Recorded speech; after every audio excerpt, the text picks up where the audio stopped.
Our second lesson is estimate small tasks. Most modern development practices these days, when faced with a big chunk of work, will say, We don't want to estimate that big chunk of work. We need to break it apart." And then they invest the effort to break it down into smaller things. Typically, when we see clients that are running in 2-week increments, we encourage them to break work down into something that's 1 to 8 hours long, nothing bigger than 8 hours. I guess if you're running a 4-week increments, maybe it's 2 to 16, but generally, hopefully something that you can accomplish in a day or less is preferred because that is small enough that we can probably estimate that with our ideal effort hours. Now, ideal effort hours are a good size proxy because ideal hours are not the real work hours. Ideal effort hours use effort, but in a happy world where nothing goes wrong or changes, and there's no gaps in our current knowledge. Not, unfortunately, the world we live in. If it's under 4 hours or so, maybe we can estimate directly into real effort hours.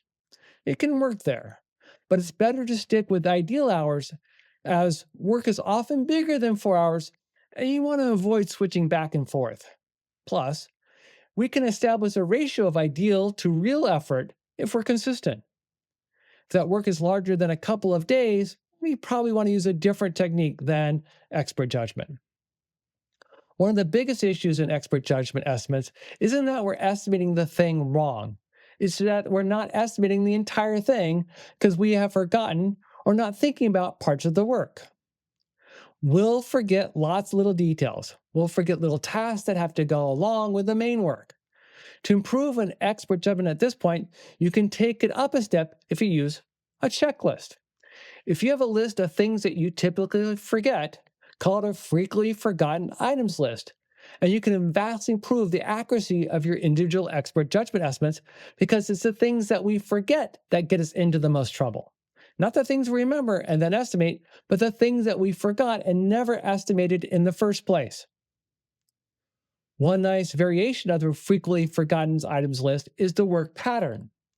A work pattern says, hey, here's the things that we typically do when we do this kind of work. The example here is from a coworker's bug fix in Java. He got his group together and they said, what are the kinds of things that we typically have to do?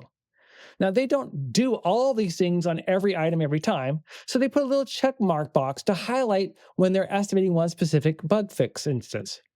They would take a few minutes to look at this work pattern before they came up with an estimate. It helped them remember all the work. In a given estimate, most of the pattern is applicable, some is not. But the pattern itself allows us to make a much better expert judgment estimate. Using a checklist or using a work pattern is a great way to improve your individual expert judgment.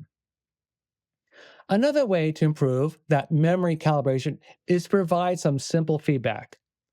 What do I mean by simple feedback? I don't mean long tirades about how you're estimating and how you could be better. I mean simply presenting what you estimated and what the actual outcome turned out to be. In this case, the actual is a little over 2 times bigger than what the estimate was. We don't actually have to do much else here because it turns out that people hate being wrong.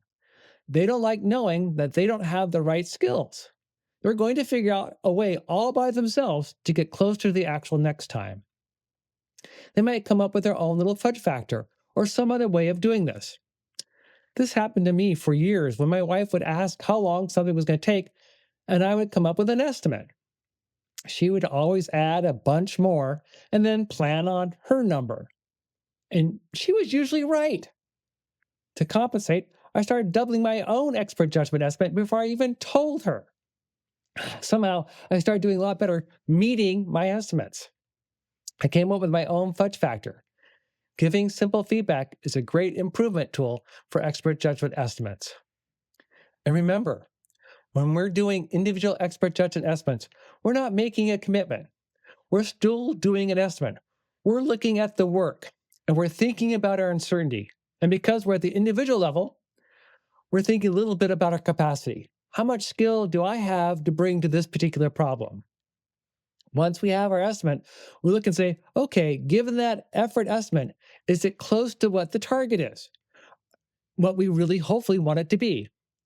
I was hoping it would take a day or less. Is it taking a day or less? If so, great. Then we'll move forward with actual detailed planning. But if it's not close, if I'm not in the same ballpark with my target or expectations, if the effort estimate is missing the target by too much, then I want to rethink the work. I might want to think, gosh, I need to change my scope.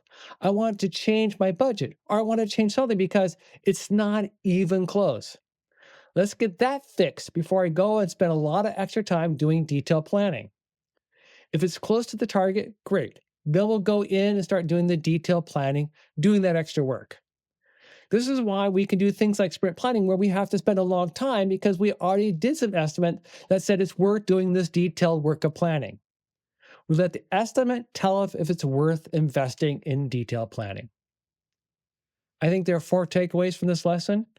First, avoid doing expert judgment on large chunks of work.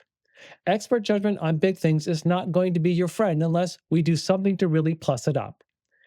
And then we'll talk about the next lesson about estimating larger things using expert judgment.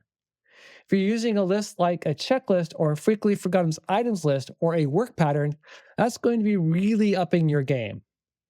This is one of the biggest issues with expert judgment is the poor calibration due to forgotten things.